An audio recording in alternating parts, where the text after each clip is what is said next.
गर्भ सूरत आदमी इंसान बुदे अहमद बु जहलो हम एक साबुदे एक में भी निगलाफे आदमान निस्तनद आदम गलाफे आदमान।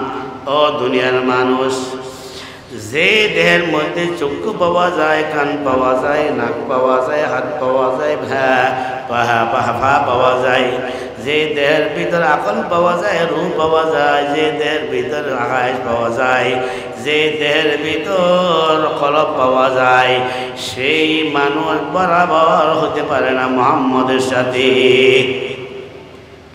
মুহাম্মদের কলব ভিতর নবুয়ত পাওয়া যায়, মুহাম্মদের কলব ভিতর রিসালাত পাওয়া যায়, মুহাম্মদের কলব ভিতর তাওহীদ পাওয়া যায়, মুহাম্মদের কলব ভিতর মৃত্যুর ভয় পাওয়া যায়, মুহাম্মদের কলব ভিতর কবরের ভয় পাওয়া যায়, মুহাম্মদের কলব ভিতর জাহান্নামের ভয় পাওয়া যায়, মুহাম্মদের কলব ভিতর হাসরের ময়দানের বিচারের ভয় পাওয়া যায়, যে মুহাম্মদের কলব ভিতর ফুলসিরাতের ভয় পাওয়া যায়, মুহাম্মদের কলব ভিতর জান্নাতে জাহান্নামের ভয় পাওয়া যায়। এই জন্য মুহাম্মদ এবং আবু জাহল বরাবর হইতে পারে না। गर्भ सूरत आदमी इंसान बुदे अहमद बु जहलो हम एक साबुदे एक में भी निगलाफे आदमान निस्तनद आदम गलाफे आदमान। দেখা যাচ্ছে মানুষ কথা বলে, মানুষ দেখে, মানুষ হাসে, মানুষ চলে, মানুষ হা হ্যাঁ কি বলে ধরে, মানুষদের ছেলে মেয়ে জন্ম হয়, রক্ত মাংস মানুষ হয়, কয় এই যাকে দেখতেছি এটা আসল মানুষের কবার, এটা আসল মানুষ নয়, আসল মানুষ ভিতরে রয়ে গেছে। गर्भ सूरत आदमी इंसान बुदे अहमद बु जहलो हम एक साबुदे। এটার নাম যদি মানুষ হয়, মুহাম্মদ আর আবু জাহল যেমন পার্থক্য থাকে, সেই কথাকে আমার সমাজে আনি। এটা মুহাম্মদ কেন্দ্রিক বলেছি, উম্মত কেন্দ্রিক কথা বলি। একজন ব্যক্তি তার কলবে আল্লাহর মহব্বত পাওয়া যায়, রসুলের মহব্বত পাওয়া যায়, রসুলের সুন্নতের মহব্বত পাওয়া যায়, তার কলবে মৃত্যুর ভয় পাওয়া যায়, কবরের ভয় পাওয়া যায়, হাসরের ভয় পাওয়া যায়, ফুলসিরাতের ভয় পাওয়া যায়, জাহান্নামের ভয় পাওয়া যায়, বিচারের দিনের ভয় পাওয়া যায় এবং জান্নাতে যাওয়ার একটা আশা পাওয়া যায়। এই একটা মানুষ, এরকম মানুষ আমাদের দেশে আছে কিনা বলেন? যে মানুষের এই চরিত্র, সে মানুষ মিথ্যা বলতে পারে না, চুরি করতে পারে না, ডাকাতি করতে পারে না, প্রতারণা করতে পারে না, দুর্নীতি করতে পারে না, জুলুম করতে পারে না, সুদ ঘুষের লেনদেন করতে পারে না, সে জেনা করতে পারে না, যত রকমের অন্যায় অবিচার আছে এই মানুষের দ্বারা হবে না। কারণ সে তার খবরের ভয় পাওয়া যায়, হাসরের ভয় পাওয়া যায়। সে যখন রাস্তা দিয়ে চলে চোখকে হেফাজত করতে বাধ্য হয়, কেন চোখটা দিয়েছে যে মালিক, সেই মালিক দেখতেছে বান্দা খবরদার, তোকে চক্ষু দিয়েছিলাম যে কোরআন দেখার জন্য, মা বাবার চেহারা দেখে জান্নাত খামার জন্য, চক্ষু দিয়েছিলাম যে আমাকে চেনার জন্য, সেই চক্ষু দিয়ে তুমি মহিলা দেখতেছ, যুবকী দিকে দেখতেছ, মোবাইলের মধ্যে অশ্লীল প্রোগ্রাম দেখতেছ, এই কথা তার জেহেনের মধ্যে আছে। আল্লাহ তাকে বলতেছেন মাকুম আইনা মা কুনতুম ওয়াল্লাহু বিমা তা'মালুনা বাসীর। বান্দা তুমি তোমার চক্ষুকে কোথায় ব্যবহার করতেছো আমি দেখতেছি, জবানকে কোথায় ব্যবহার করো তাও আমি দেখতেছি, কানকে কোথায় ব্যবহার করো আমি দেখতেছি, হাত পাকে কোথায় ব্যবহার করো আমি দেখতেছি, তোমার সম্পদকে কোথায় ব্যবহার করো আমি দেখতেছি, ক্ষমতাকে কোথায় ব্যবহার করো আমি দেখতেছি। এই বই যখন এই মানুষের অন্তর মধ্যে পাওয়া যায়, এই মানুষ কখনো অন্যায় করতে পারে না, আল্লাহর নাফরমানি করতে পারে না।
اللهم صل على محمد كلما ذكره الذاكرون وكلما غفل عن ذكره الغافلون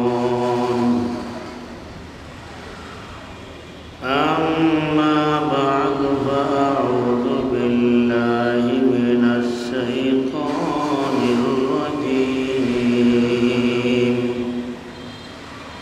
بسم الله الرحمن الرحيم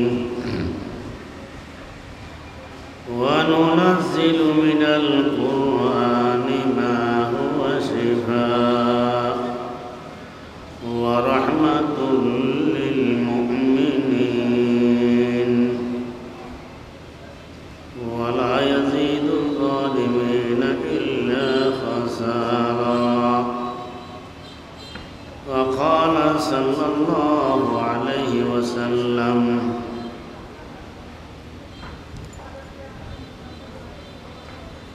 خيركم من تعلم القرآن وعلمه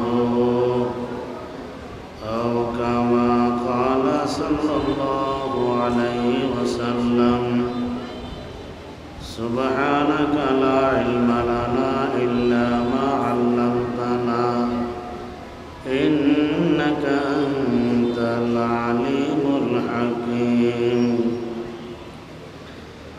اللهم اهدنا واهد بنا واجعلنا سببا لمن اهتدى লোহাগাড়া থানার অন্তর্গত সমুদিয়া আশরাফুল মাদ্রাসা হেফজখানা ও এতিমখানার উদ্যোগে আয়োজিত বার্ষিক সভার সম্মানিত সভাপতি, বিভিন্ন এলাকা থেকে আগত দোস্ত আহবাব ওলামায়ে কেরাম,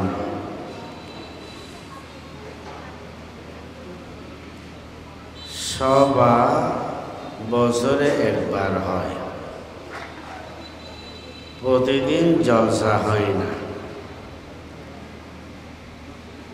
আর মাদ্রাসার মধ্যে প্রতিদিন ক্লাস হয়,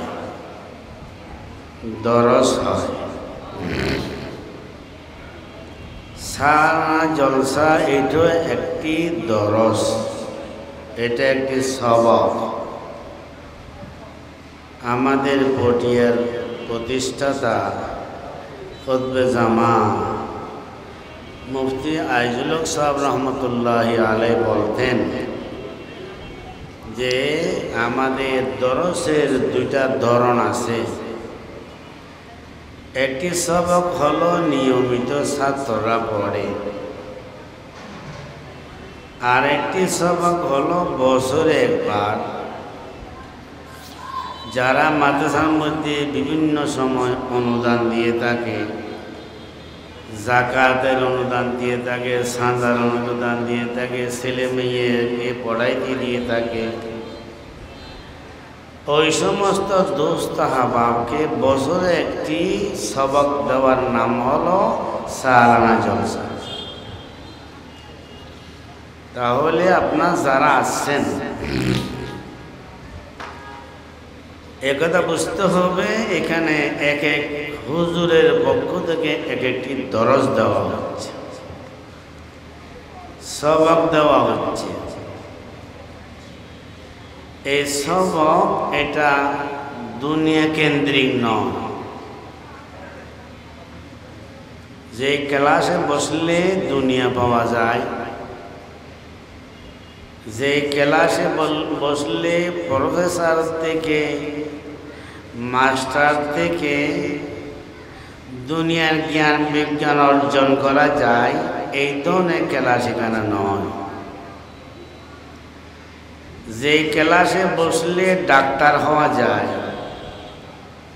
ইঞ্জিনিয়ার হওয়া যায়, ব্যারিস্টার হওয়া যায়, উকিল আইনজীবী হওয়া যায়, এই ধরনের দরজ বা এই ধরনের সবক বা এই ধরনের ক্লাস এখানে নয়। যে ক্লাসে বসলে দুনিয়া পাওয়া যায় ওই ধরনের ক্লাস এখানে নেই।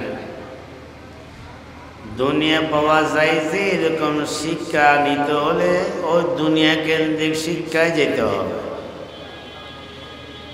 তাহলে এখানে আসতে হবে আপনার আখিরাতের শিক্ষা নেওয়ার জন্য।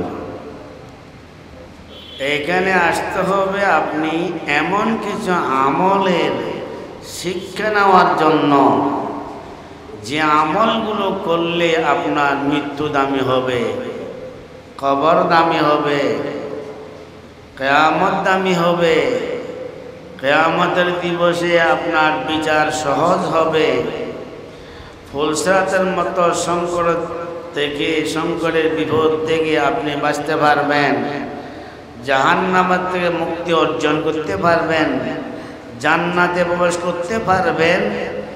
এই আখিরাতের সফরের প্রস্তুতির নাম হলো বার্ষিক সালানা জলসা। কথা বোঝা যাচ্ছে? তাহলে সারাদিন এখানে সবক দেওয়া হচ্ছে, ক্লাস দেওয়া হচ্ছে, দরজ দেওয়া হচ্ছে। তাহলে আমি কি দরজ দিব সেটা আমার কোরআনের আয়াতে বলে।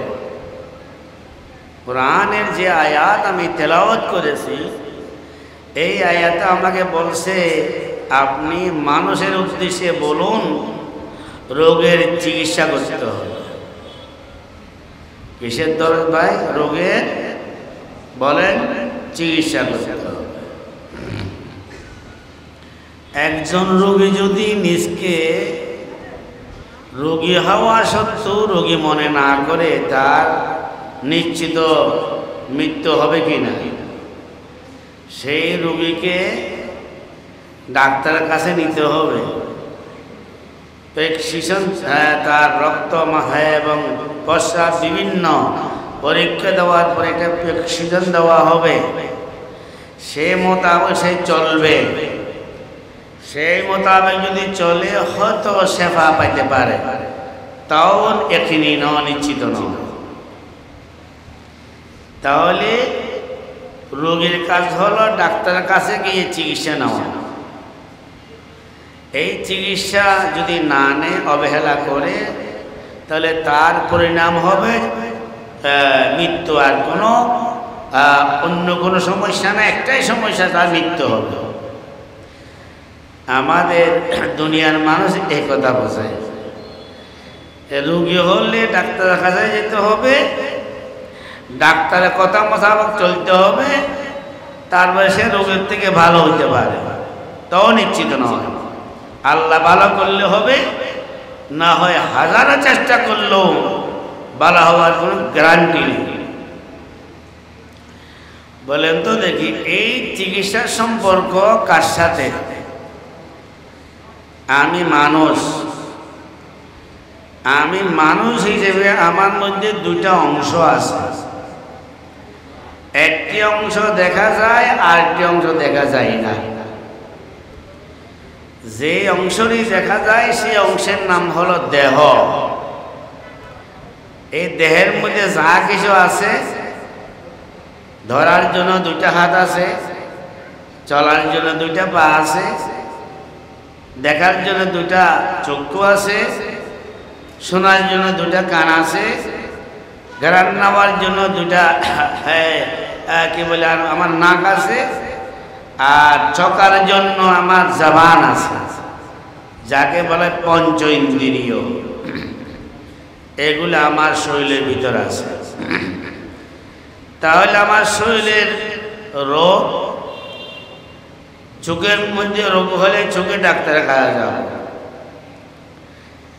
আমার কানে রোগ হলে কানে ডাক্তারের কাছে যাব, নাকের রোগ হলে নাকের ডাক্তারের কাছে যাব, দাঁতের রোগ হলে, জবান রোগ হলে সেই দাঁত এবং জবানের ডাক্তারের কাছে যাবে। এইভাবে হাতের রোগ, পায়ের রোগ, অর্থাৎ আমার শরীরের যত অংশ আছে প্রতিটি অংশের জন্য ডাক্তার পাওয়া যায়, ডাক্তার থেকে চিকিৎসা নেওয়া যায়। এই শরীরের এই অংশটি দেখা যায়, এটা রোগ হলে চিকিৎসা করতে বাধ্য হয়। আমি বলবো যে দেহ নিয়ে আমরা ব্যস্ত হয়েছি, এই দেহ কেন্দ্রিক ডাক্তার চিকিৎসা হয়। দেহ কেন্দ্রিক যে যত প্রকারের হসপিটাল আছে, আপনি আমাদের দেশে যত হসপিটাল এবং যত প্রকারের ক্লিনিক আছে, হাজার হাজার লক্ষ লক্ষ ডাক্তার আছে, এই সব কিছু সম্পর্ক দেহের সাথে। আপনি আরো আসেন, ইঞ্জিনিয়ার সাহেব ইঞ্জিনিয়ারিং পাস করে বড় ইঞ্জিনিয়ার হয়েছে, তার ইঞ্জিনিয়ারিং কর্মকাণ্ড দেহের সাথে। কারণ ইঞ্জিনিয়ার একটা ঘর নির্মাণ করে সেখানে দেহ থাকে, ইঞ্জিনিয়ার রোড নির্মাণ করে সেখানে দেহ চলে, ইঞ্জিনিয়ার একটা ব্রিজ নির্মাণ করে সেখানে দেহ চলে, এটা দেহ কেন্দ্রিক। এইভাবে আমাদের দেশে কোর্ট কাছারি আছে, জজ কোর্ট বলেন, হাইকোর্ট বলেন, সুপ্রিম কোর্ট বলেন, সেই কোর্টের মধ্যে হাজার হাজার উকিল ব্যারিস্টার, সেখানে আইনজীবী আছে। এই সব কিছুর সম্পর্ক দেহের সাথে। কেন? দেহ অন্যায় করেছে, দেহ চুরি করে, দেহ ডাকাতি করে, দেহ মানুষ হত্যা করে, দেহ দুর্নীতি করে। এই সমস্ত আইন শৃঙ্খলা রক্ষা করার জন্য এই দেশে পুলিশ পাওয়া যায়, এই দেশের মধ্যে আইন শৃঙ্খলার বাহিনী পাওয়া যায়, দুর্নীতি দমন করার জন্য দুদক কমিটি পাওয়া যায়। এই সব কিছু সম্পর্ক কার সাথে বলেন? বলেন দেহের সাথে, আমার দেহের সাথে। বলে দেহকে কি মানুষ বলা হবে? জ্ঞান বিজ্ঞানের যারা আছেন সকলের কাছে আমার প্রশ্ন, সারা দুনিয়ার জ্ঞানী বৈজ্ঞানিক দার্শনিক যারা নিজকে শিক্ষিত মনে করে, শিক্ষাই জাতির মেরুদণ্ড যারা বলে, তাদের কাছে আমার প্রশ্ন, এই সমস্ত শিক্ষার কার্যক্রমের সম্পর্ক একমাত্র দেহের সাথে। দেহের নাম কি মানুষ? দেহের নাম তো মানুষ নয়। যদি আপনি বলেন দেহের নাম মানুষ, তাহলে আমি যে দেহের যে কার্যক্রম বলেছি সেটা ফসলের মধ্যে আছে কিনা বলেন? বুঝি বলবেন আছে কিনা? আমার দেহের মধ্যে যত কিছু আছে সব ফসলের মধ্যে আছে। তাহলে দেশের কার্যক্রমকে যদি আপনি মানুষ বলেন, তাহলে আমার নাম পশু, আমি মানুষ না। কথা বুঝে আসতেছে? আরো আসে, আমার শরীরের ভিতরে আরো দুইটা, আরো তিনটা জিনিস রয়েছে। একটির নাম হলো আকল। বুদ্ধি হলো মানুষকে আল্লাহ আকলে কামাল দিয়েছে, সম্পূর্ণ আকল দিয়েছে। আকলে কামাল হলে তাকে মুকল্লব বলা হয়, শরীয়ত মেনে চলতে হয়। আকলে কামাল না হলে, আকলে না আংশিক আকল আছে, তাকে মুকল্লব বলা হয় না, শরীয়ত মেনে চলার দরকার নাই। পশুর মধ্যেও তাই আছে। বললেন কি পশুর মধ্যে আকল আছে কিনা বলে? আমার শরীরের ভিতর আরেকটা অংশ আছে, তাকে বলা হয় রূহ। রূহ পশুর মধ্যে আছে কিনা বলেন? আমার দেহ মৃত্যুবরণ করলে শরীর থেকে যদি রূহ চলে যায়, যে বাবা দেহ এটা কি হয়ে যায়, লাশ হয়ে যায়। একটা পুরুষও যদি মারা যায়, জবে করলেন, সে লাশ হবে কিনা? তাহলে আমার দেহের যত কার্যক্রম আছে সব পশুর মধ্যে পাওয়া যায়। আমার আকল ফসায়, সে আকল পশুর মধ্যে পাওয়া যায়। আমার রূহ পশুর মধ্যে পাওয়া যায়। আর আমার মধ্যে একটা চাহাত আছে, খাহেশ আছে, এইটাও পশুর মধ্যে পাওয়া যায়। তাহলে আমি কে? আমার পরিচয় কোথায়? আমার পরিচয় দুনিয়ার জ্ঞান বিজ্ঞানে দিতে পারবে না, কলেজ ভার্সিটি আমার মানুষের পরিচয় দিতে পারে না, জাগতিক শিক্ষায় মানুষের পরিচয় দিতে পারে না। এই যে সমস্ত কথা বললাম, এগুলো সব পশু এবং মানুষ হতে বরাবর। এটা এখনো মানুষ নয়, এটা পশু। মানুষ বলা হয় যার মধ্যে কলব আছে, তাকে মানুষ বলা হয়। কথা বুঝছেন? যে আমার এই স্তনের 2 আঙ্গুল নিচে একটা গোস্তের টুকরা আছে, এই গোস্তের টুকরার নাম হলো কলব। এই কলবকে আসল মানুষ বলা হয়। আবার বলেন কলব এটা পশুর মধ্যে না, এই জন্য যে পশুর থেকে মানুষ ভিন্ন। আবার কলবের নাম যদি মানুষ হয় তাহলে কলবওয়ালা মানুষ ইহুদি আছে কিনা বলেন? কলবওয়ালা মানুষ হিন্দু আছে কিনা? কলবওয়ালা মানুষ মুশরিক আছে কিনা? কলবওয়ালা মানুষ হিন্দু হয় তো বলে ইহুদি খ্রিস্টান আছে কিনা? বৌদ্ধ আছে কিনা? তাহলে ওদের কাছেও কলব আছে, আমাদের কাছেও কলব আছে, তাই কি বরাবর হবে? কলব থাকলে মানুষ বলা হয়। মানুষের মধ্যে বেশ কম রয়েছে। মানুষ সেটা ইহুদি হইতে পারে, মানুষ সেটা খ্রিস্টান হইতে পারে, মানুষ হিন্দু হইতে পারে, মানুষ বুদ্ধ হইতে পারে। মানুষ হিসেবে বরাবর ঠিক আছে, কিন্তু মানুষ যে মানুষ সুস্থ, যে মানুষ যে তার আখিরাতের জন্য সে কামেল, যে মানুষকে ভালো মানুষ বলা হবে তার মাপকাঠি কোথায়? দেখেন হুজুর আকরাম সাল্লাল্লাহু আলাইহি ওয়াসাল্লাম মক্কার মধ্যে আছে। মক্কার মধ্যে মুহাম্মদ যেভাবে আছে, আবু জাহাল, আবু লাহাব, উমাইর বিন আছে কিনা? উমাইর বিন খালাব আছে কিনা? এরও মানুষ, মুহাম্মদও মানুষ। কিন্তু দুনো মানুষ নেই এক না, আসমান পার্থক্য আছে। যদি মানুষ হিসেবে বলি তা আবু জাহেলের মধ্যে যা আছে মুহাম্মদের মধ্যে তা আছে, মুহাম্মদের মধ্যে যা আছে আবু জাহেলের মধ্যে যা আছে। যদি এই হিসেবে আমরা মানুষের বিবেচনা করি তাহলে মুহাম্মদ আর আবু জাহেলের মধ্যে কোনো পার্থক্য থাকে না। আসল মানুষ, ভালো মানুষ যার অন্তর, যার কলবের ভিতরে ঈমান পাওয়া যায়, যার কলবে তো আল্লাহর মহব্বত পাওয়া যায়, যার কলবে তো আল্লাহর ভয় পাওয়া যায়, যার কলবে তোর মৃত্যুর ভয় পাওয়া যায়, যার কলবে তোর কবরের ভয় পাওয়া যায়, যার কবরের ভিতর কিয়ামতের ভয় পাওয়া যায়, যার কলবের ভিতর যে কিয়ামতের ময়দানে বিচারের ভয় পাওয়া যায়, যার কলবের ভিতর ফুলসিরাতের ভয় পাওয়া যায়, যার কলবের ভিতর জাহান্নামের ভয় পাওয়া যায়, যার কলবের ভিতর তাওহীদ পাওয়া যায়, রিসালাত পাওয়া যায়, তাকে বলা হয় ভালো মানুষ।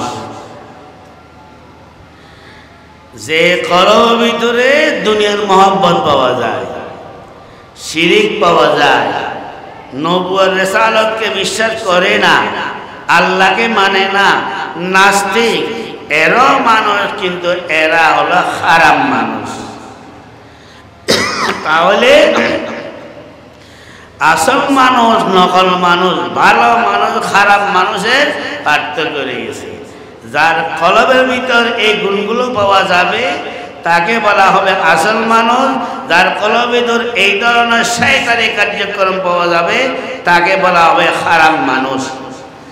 এই জন্য আল্লামা রুমি রহমতুল্লাহ বলেন, গর্বসুরত আদমে ইনসাবুদে আহমদু বুজহল হাম এক সাবুদে एक में भी निगलाफे आदमान निस्तनद आदम गलाफे आदमान।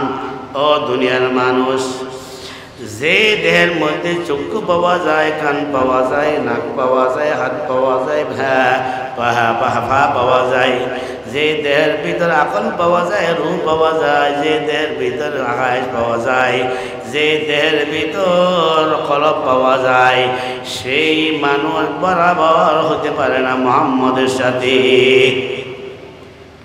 মুহাম্মদের কলবের ভিতর নবুয়ত পাওয়া যায়, মুহাম্মদের কলবের ভিতর রিসালাত পাওয়া যায়, মুহাম্মদের কলবের ভিতর তাওহীদ পাওয়া যায়, মুহাম্মদের কলবের ভিতর মৃত্যুর ভয় পাওয়া যায়, মুহাম্মদের কলবের ভিতর কবরের ভয় পাওয়া যায়, মুহাম্মদের কলবের ভিতর জাহান্নামের ভয় পাওয়া যায়, মুহাম্মদের কলবের ভিতর হাসরের ময়দানের বিচারের ভয় পাওয়া যায়। যে মুহাম্মাদের কলবের ভিতর ফুলসিরাতের ভয় পাওয়া যায়, মুহাম্মাদের কলবের ভিতর জান্নাতে জাহান্নামের ভয় পাওয়া যায়। এই জন্য মুহাম্মদ এবং আবু জাহল বরাবর হইতে পারে না। গর্বসুরত আদমি ইনসাবুদে আহমদু বুজলুম এক সাবুদে এইকমি বিনি গলাফে আদমান নিস্তনদ আদম গলাফে আদমান। দেখা যাচ্ছে মানুষ কথা বলে, মানুষ দেখে, মানুষ হাসে, মানুষ চলে, মানুষ হা হ্যাঁ কি বলে ধরে, মানুষদের ছেলে মেয়ে জন্ম হয়, রক্ত মাংস মানুষ হয়, কয় এই যাকে দেখতেছি এটা আসল মানুষের কবার, এটা আসল মানুষ নয়, আসল মানুষ ভিতরে রয়ে গেছে। গর্বসুরত আদমি ইনসাবুদে আহমদু বুজলু হাম এক সাবুদে।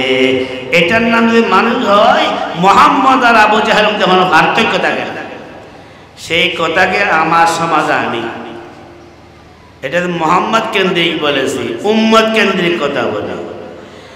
একজন ব্যক্তি তার কলবে আল্লাহর মহব্বত পাওয়া যায়, রসুলের মহব্বত পাওয়া যায়, রসুলের সুন্নতের মহব্বত পাওয়া যায়, তার কলবে মৃত্যুর ভয় পাওয়া যায়, কবরের ভয় পাওয়া যায়, হাসরের ভয় পাওয়া যায়, ফুলসিরাতের ভয় পাওয়া যায়, জাহান্নামের ভয় পাওয়া যায়, বিচারের দিনের ভয় পাওয়া যায় এবং জান্নাতে যাওয়ার একটা আশা পাওয়া যায়। এই একটা মানুষ, এরকম মানুষ আমাদের দেশে আছে কিনা বলেন? যে মানুষের এই চরিত্র, সে মানুষ মিথ্যা বলতে পারে না, চুরি করতে পারে না, ডাকাতি করতে পারে না, প্রতারণা করতে পারে না, দুর্নীতি করতে পারে না, জুলুম করতে পারে না, সুদ ঘুষের লেনদেন করতে পারে না, সে জেনা করতে পারে না, যত রকমের অন্যায় অবিচার আছে এই মানুষের দ্বারা হবে না। কারণ সে তার খবরের ভয় পাওয়া যায়, হাসরের ভয় পাওয়া যায়। সে যখন রাস্তা দিয়ে চলে চোখকে হেফাজত করতে বাধ্য হয়। কেন? চোখটা দিয়েছে যে মালিক, সেই মালিক দেখতেছে বান্দা খবরদার, তোকে চক্ষু দিয়েছিলাম যে কোরআন দেখার জন্য, মা বাবার চেহারা দেখে জান্নাত খামার জন্য, চক্ষু দিয়েছিলাম যে আমাকে চেনার জন্য, সেই চক্ষু দিয়ে তুমি মহিলা দেখতেছ, যুবক দিকে দেখতেছ, মোবাইলের মধ্যে অশ্লীল প্রোগ্রাম দেখতেছ, এই কথা তার জেহেনের মধ্যে আছে। আল্লাহ তাকে বলতেছেন মাকুম আইনামা কুনতুম ওয়াল্লাহু বিমা তা'মালুনা বাসীর। বান্দা, তুমি তোমার চক্ষুকে কোথায় ব্যবহার করতেছো আমি দেখতেছি, জবানকে কোথায় ব্যবহার করো তাও আমি দেখতেছি, কানকে কোথায় ব্যবহার করো আমি দেখতেছি, হাত পাকে কোথায় ব্যবহার করো আমি দেখতেছি, তোমার সম্পদকে কোথায় ব্যবহার করো আমি দেখতেছি, ক্ষমতাকে কোথায় ব্যবহার করো আমি দেখতেছি। এই বই যখন এই মানুষের অন্তর মধ্যে পাওয়া যায়, এই মানুষ কখনো অন্যায় করতে পারে না, নাফরমানি করতে পারে না। কথা ঠিক কিনা ভাই? আরেকটা মানুষ আছে, যে মানুষ চুরি করে, ডাকাতি করে, জেনা করে, সুদ ঘুষের লেনদেন করে, ভাই আপনি ওদিকে কি দেখেন বুঝলাম না, আপনার আমার দিকে দেখবেন, আপনি ওদিকে দেখলে আমি কথা বলতে পারবো। আমি কথা এটা বলছি, এটা থেকে দানা জিনিস ওদিকে পাওয়া যায়, কি আশ্চর্য বিষয়। ওয়াশ করতেছে আপনি আমার দিকে, আপনাকে ওদিকে দেখেন কেন? ওই এরকম ওয়াশ করতে পারেন না। যতক্ষণ পর্যন্ত আপনার ভিতরে তলব থাকবে না, ওয়াজ আসবে না। ওয়াজ আমরা করি না, শ্রোতার থেকে ওয়াজ আসে। ওদিকে দেখেন কেন? আপনারা অন্য জোর থেকে উঠে চলে যান। আল্লাহর কথা শোনার জন্য, রসুলের কথা শোনার জন্য এখানে আসছেন, আবার এদিকে দেখেন কেন? ওয়াখির দাওয়ানা আলহামদুলিল্লাহি রাব্বিল আলামিন।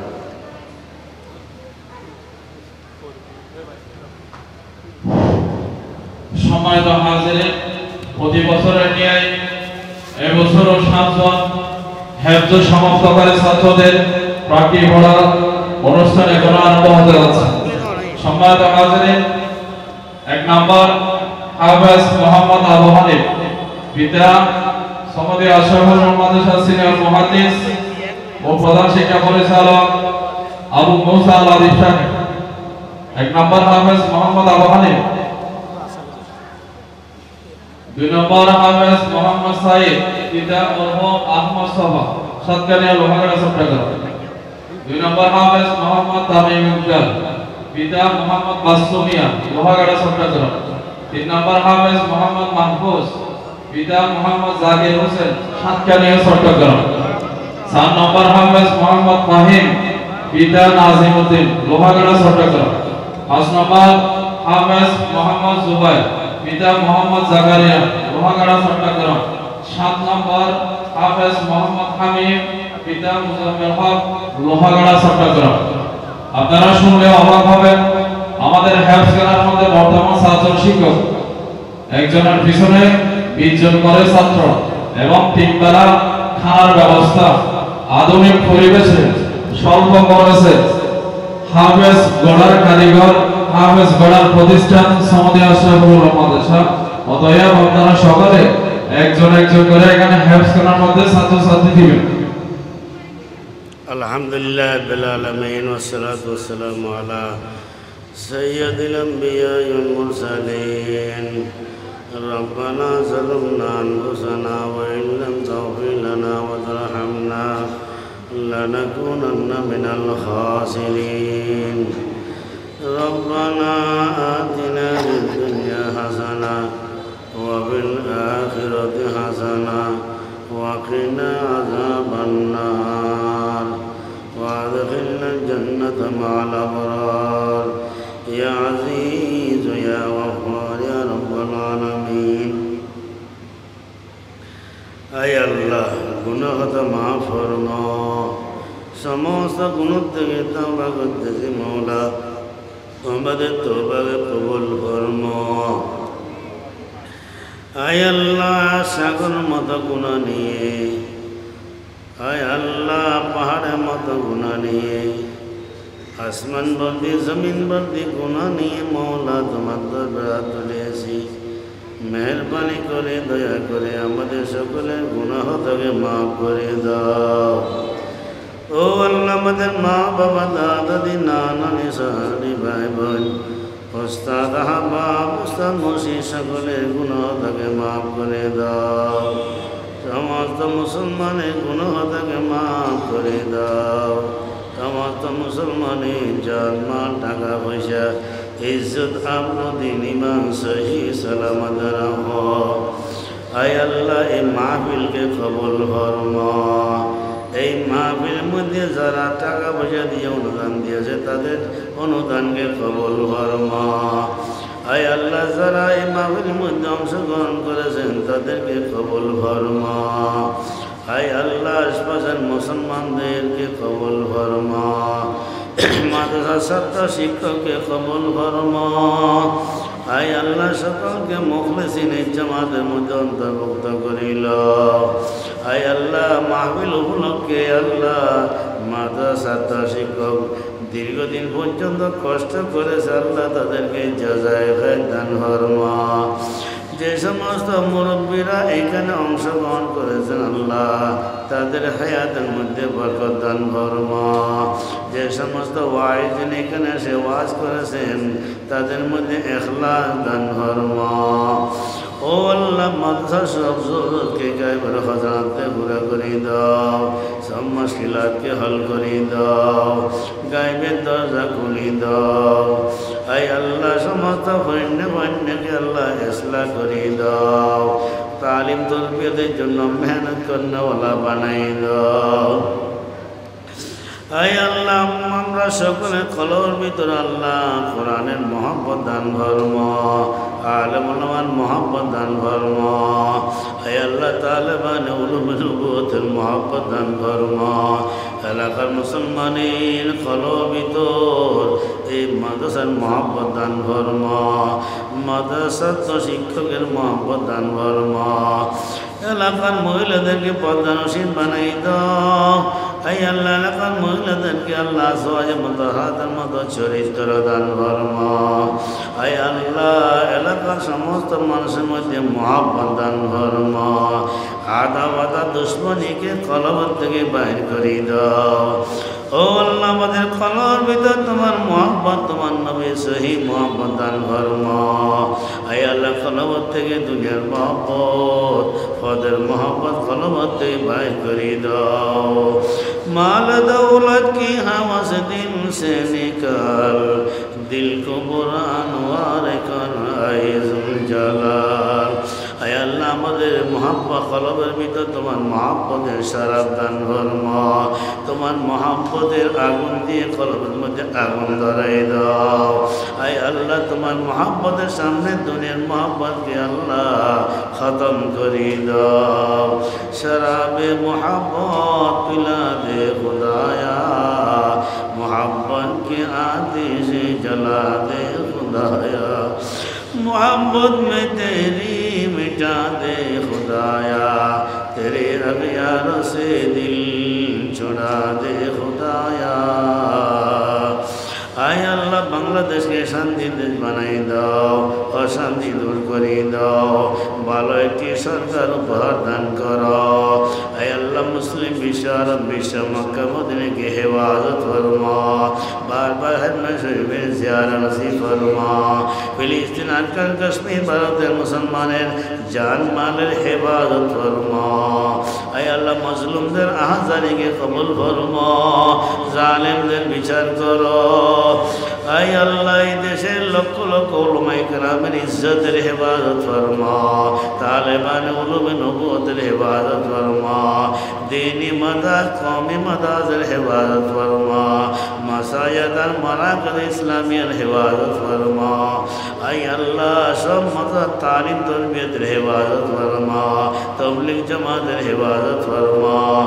আয় আল্লাহ আমাদেরকে মওত আগে মওত তৈরি তৌফিক দান ফরমা।